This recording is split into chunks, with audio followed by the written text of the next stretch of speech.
ఆప్కి అదాలత్లో అన్నా హజారే గారి మీదున్న ఆరోపణ, ఈయన మిగతా వాళ్ళ మాట విని ప్రవర్తిస్తున్నారు. అన్నాగారు కొంతమంది ఏమన్నారంటే, మీరు మాత్రమే ఉపవాసం ఉండరు, ఎవరో మిమ్మల్ని రెచ్చగొడుతున్నారు, ఎవరో మిమ్మల్ని ఇన్ఫ్లుయెన్స్ చేస్తున్నారు, ప్రభుత్వానికి వ్యతిరేకంగా నిలబెట్టారంటున్నారు. ఇది పూర్తిగా తప్పు. నా ఈ జుట్టు ఎండ వల్ల తెల్లబడలేదు, అనుభవం వల్ల తెల్లబడింది. ఇదంతా నాకు కొత్త పోరాటమేమీ కాదు. ఈ విధంగా నా జీవితంలో నేను 10-15 నిరాహార దీక్షలు చేశాను. సమాజ క్షేమం కోసం నేను దగ్గర 13 రోజుల పాటు నిరాహార దీక్ష చేశాను. దిగ్విజయ్ సింగ్ గారు చెప్పిన స్టేట్మెంట్ ఏంటంటే, ఈ పోరాటాన్ని ఆర్ఎస్ఎస్ఏ రిమోట్ గా జరుపుతుంది అంటున్నారు. ఇది చాలా ఎగతాళి చేసే విషయం. నేను నా జీవితంలో ఏ పార్టీకి కూడా ఎవ్వరికీ కూడా దగ్గరగా ఉండలేదు. వాళ్ళు చెప్పే ఈ ఆర్ఎస్ఎస్, బీజేపీ ఇవన్నీ కూడా ముఖ్యమేమీ కాదు. ఇది ఒక నేరారోపణ. అందుకనే నేను సోనియాజీకి లెటర్ రాశాను.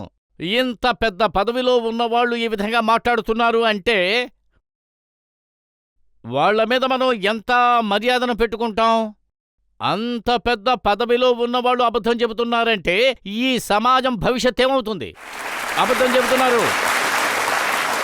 అంత పెద్ద పొజిషన్లో ఉన్నవాళ్లు అబద్ధం చెప్పడం మొదలు పెడితే ఈ దేశ భవిష్యత్తు ఏమైపోతుంది? అందుకనే నేను లెటర్ రాశాను. అలాంటి వాళ్ళని ఏం చేయగలం? ఏమీ చెయ్యలేము. అందుకనే నేను చాలామంది దగ్గర ఈ విషయం చెప్పాను. ఈ అబద్ధాయ కోర్లకి మెదడులో ఏదో బాధింపు ఉంది, వాళ్ళను మెంటల్ హాస్పిటల్లో చేర్చండి అని చెప్పా. అదే మెంటల్ హాస్పిటల్లో. అది తప్ప ఇంకేం చెయ్యగలం?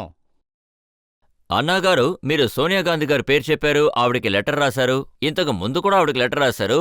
ఆవిడ మీ మూవ్మెంట్కి ఇంకా లోక్పాల్కి సపోర్టే కదా చేశారు. సోనియా గాంధీ గారు చెప్పారు కాబట్టే ఈ కమిటీ అనేది ఒకటి వచ్చిందని మేము విన్నాం. అది ఒక్కటే నాకు ఒక పెద్ద నమ్మకం ఉండేది.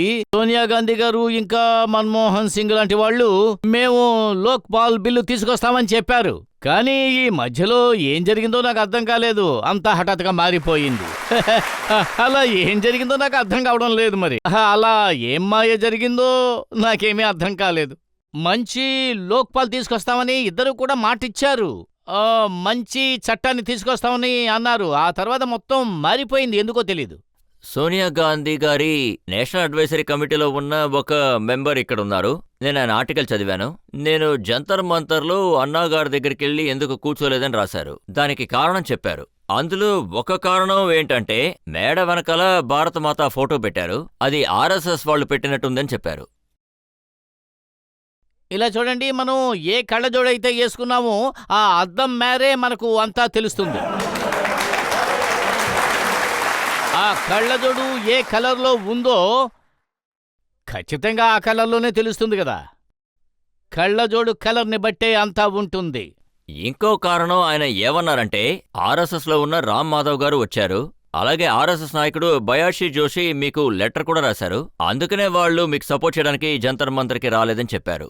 ఎవరు వచ్చినా ఎవరు పోయినా నాకేమీ ఒరిగింది లేదు. నేను ఇంతకు ముందే చెప్పినట్టుగా ఏ పార్టీకి ఏ ప్రభుత్వానికి కూడా నా సపోర్టు ఎప్పుడూ ఉండదు. అందువల్లే ఈ స్టేజ్ మీద ఎటువంటి రాజకీయ పార్టీ కూడా ఉండదు. కానీ ఒక్కరు మాత్రం వచ్చారు. ఆ తర్వాత ఆయన కూడా కిందే కూర్చున్నారు. కాకపోతే ఒక్కోసారి ఏం జరుగుతుందంటే, మేం పోరాటం చేసేటప్పుడు ఆ పోరాటంలో ఆ సమయంలో ప్రభుత్వ పార్టీ వాళ్ళు వచ్చి మా పక్కన కూర్చోవచ్చు కదా. వాళ్ళు మాతో ఫోటోలు తీయించుకుని దాన్ని పాలిటిక్స్లో ఉపయోగించుకుంటూ ఉంటారు. అందువల్ల నేను ఏ పార్టీని రానివ్వను, పోరాటంలో కలవనివ్వను. అవకాశం ఇస్తున్నాను. ఇప్పుడు ఒకే ఒక ప్రశ్న అడుగుతాను. మీరు ఏ పార్టీని కూడా లోపలికి రానివ్వనని అంటున్నారు, కానీ మీ పోరాటం అంతా ఒక యాంటీ కాంగ్రెస్ లాగా మీకు అనిపించట్లేదా? మీ టార్గెట్ అంతా కాంగ్రెస్ అని అనిపించట్లేదా? రాకూడదు అంటే నా పక్కన కూర్చోకూడదన్నాను. నా ముందుకు వెళ్ళి కూర్చో. దేశం కోసం పోరాడాలంటే ముందుకు వెళ్ళి కూర్చో, నా పక్కకొచ్చి కూర్చోకూడదు. అయినా ఈ దేశ క్షేమం కోసం అందరినీ ఒక్క తాటి మీద నడిపించాలన్న కోరిక. కానీ కొన్ని సమయాల్లో రాజకీయ నాయకులు నన్ను చాలా తప్పుగా ఉపయోగించుకుంటున్నారు. ఆ కారణం వల్లే నేను ఎవరిని నా పక్కన కూర్చోనివ్వడం లేదు. నా ముందు కూర్చోమని చెబుతున్నాను. మీరు చూశారు, ఉమాభారతి గారు వచ్చారు. ఆవిడ్ని కూడా మా మనుషులు బయటికి వెళ్ళిపోమని చెప్పారు. అందుకు నేను క్షమాపణ కోరుతున్నాను. అది తప్పు, ప్రజాస్వామ్యానికి విరుద్ధం. ప్రజల మధ్యలో కూర్చోడానికి ఎవరిని అభ్యంతరం చెప్పకూడదు. వాళ్ళు ఏ పార్టీ అయినా ఎవరైనా సరే ఏం పర్వాలేదు, జనం మధ్యలో చక్కగా కూర్చోవచ్చు, కానీ స్టేజ్ మీద మాత్రం కూర్చోకూడదు. ఇదే నా రూల్. ఎందుకంటే అందరూ మన దేశం వాళ్లే కదా, ఎవరు వేరే దేశం నుంచి వచ్చిన వాళ్ళు కాదు కదా, అందరూ మన దేశం వాళ్లే కదా. ఒకే ఉద్దేశం ఉన్నవాళ్ళు ఆదరించాలని అనుకుంటే దూరంగా ఉండే ఆదరణ ఇవ్వచ్చు కదా, ఇందులో ఏముంది, పర్వాలేదు. నా ప్రశ్న ఏంటంటే, మీరు చెప్తున్నారు లోక్పాల్ బిల్ సరిగ్గా రాలేదంటే ప్రభుత్వం చెప్పినట్టు ఏ లాభం లేకుండా మీరు పోరాటం చేస్తున్నారంటే, చెప్పాలంటే నాకు ఈ విషయంలో కాస్త నాలెడ్జ్ ఉంది. నాకు తెలిసినంతవరకు 10 నుంచి 15 మంది ప్రజలే సూటిగా ఉన్నారు. చాలా మందికి పోరాటంలో పాల్గొనాలని ఆశ ఉంది, కానీ పూర్తిగా వాళ్ళు ప్రయత్నించలేదు. కొంతమంది లైఫ్ స్టైల్లో వాళ్ళు అడాప్ట్ చేయలేదు. అలాంటి వారిని మీరు ఎలా దారిలోకి తీసుకొస్తారు? దేశంలో ఉన్న వాళ్ళందరూ ఈ పోరాటంలో పాల్గొనాలంటే మీరేం చేస్తారు? ఇంట్లో అమ్మ, భార్య, పిల్లలు వాళ్ళు వీళ్ళు ఉన్నట్టయితే వాళ్ళు రోడ్డు మీదకు ఎలా రాగలరు చెప్పండి? నాకు తెలిసినంతవరకు మేము పూర్తి సమయాన్ని కేటాయించినట్టుగా వాళ్ళు పూర్తి సమయాన్ని కేటాయించి పోరాటం సాగించలేరు. కానీ ఒక్క విషయం మాత్రం చేయొచ్చు. కానీ పోరాటం జరిగే సమయంలో కనీసం రోడ్డు మీద నిలబడి ఆదరణ ఇవ్వచ్చు కదా, అందులో కష్టం ఏముంది? అలా చేస్తేనే అది చాలా గొప్ప విషయం అవుతుంది. అదీ కాకుండా ఇంకో విషయం ఏమిటంటే, 60 ఏళ్లు వచ్చాయి, 65 ఏళ్లు వచ్చాయి, 70 ఏళ్లు వచ్చాయి, వాళ్ళ పిల్లలు అందరూ కూడా సెటిల్ అయిపోయారు. అటువంటి వాళ్ళు జైలుకు వెళ్ళడంలో తప్పేమీ లేదు, అందులో తప్పేముంది? ఉదయం లేవగానే మార్నింగ్ టిఫిను, 2 పూట్ల భోజనం అక్కడ దొరుకుతోంది కదా, ఎన్ని రోజులు వీలైతే అన్ని రోజులు ఉండడమే. నిజమే, ఇదే మా నిర్ణయం. సరే, ఇది ఇలా ఉండనివ్వండి. ఇలాగే మేము ఆదరణ ఇవ్వగలం. కానీ అన్నాగారు, కొంతమంది ఏమన్నారంటే మీ మూవ్మెంట్లో కొంతమంది యువతలు కూడా ఉన్నారు, వాళ్ళందరూ ఓటు వేయడానికి కూడా పనికిరారని చెప్తున్నారు. దీని తర్వాత యువకులందరూ తయారుగా ఉండాలి. 10 మంది క్యాండిడేట్స్ ఉన్నారు. ఆ 10 మంది క్యాండిడేట్స్ ఉన్నారంటే ఓటు వేసేవాళ్ళు అంటున్నారు, ఈ 10 మందిలో ఒక్కళ్ళు కూడా వీళ్ళంటే మాకు నచ్చలేదు, వీళ్ళందరూ కరప్టెడ్ గా ఉన్నారు, వీళ్లలో నేను ఎవరికి ఓటు వేయాలని వీళ్ళు గవర్నమెంట్ని అడుగుతున్నారు. 10 మంది క్యాండిడేట్స్ తర్వాత నోటాకి ఓటు వేయండి.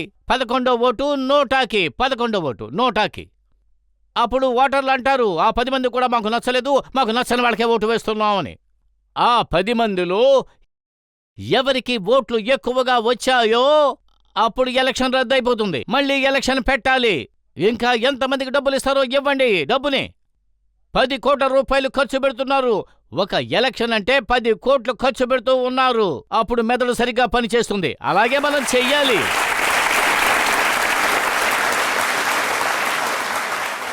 కానీ నేను ఎక్కువగా విన్నాను, జంతర్ మంతర్లో ఇంకా రాజ్ఘాట్లో మీ పోరాటాలన్నిటికీ మీకు తోడుగా వచ్చిన యువతలకి లోక్పాలు తెలీదు, అలాగే ప్రజాస్వామ్యం కూడా తెలియదని అంటున్నారు. వాళ్ళకి ఒకే ఒక స్లోగన్ మాత్రం తెలుసు, ठंडा कूल कूल अन्ना गारे వండర్ఫుల్. ఇప్పుడు జరిగే పోరాటంలో యువకులందరూ వచ్చారు. వాళ్ళందరూ మీరు చెప్పినట్టు కాదు, నేను వాళ్ళని చూశాను. 400-500 నగరాల నుంచి యువకులు చాలామంది వచ్చారు. వాళ్ల చేతుల్లో ఉన్న జాతీయ జెండా నాకు చాలా ముఖ్యంగా కనిపించింది. కనీసం ఈ పోరాటం వల్లైనా వాళ్లలో దేశభక్తి నాకు కనపడుతూ ఉంది. గళమెత్తి అరిచారు. వాళ్ళందరూ గొంతెత్తి చెప్పారు, ఇంకిలాబ్ జిందాబాద్, వందే మాతరం, భారత్ మాతాకి జై. స్వతంత్రం వచ్చిన 62 సంవత్సరాల్లో ఈ యువకుల్లో ఉన్న దేశభక్తిని చూసి నిజంగానే నాకు ఎంతో సంతోషం కలిగింది. యువకులు మాత్రమే ఈ దేశాన్ని సరిచెయ్యగలరు.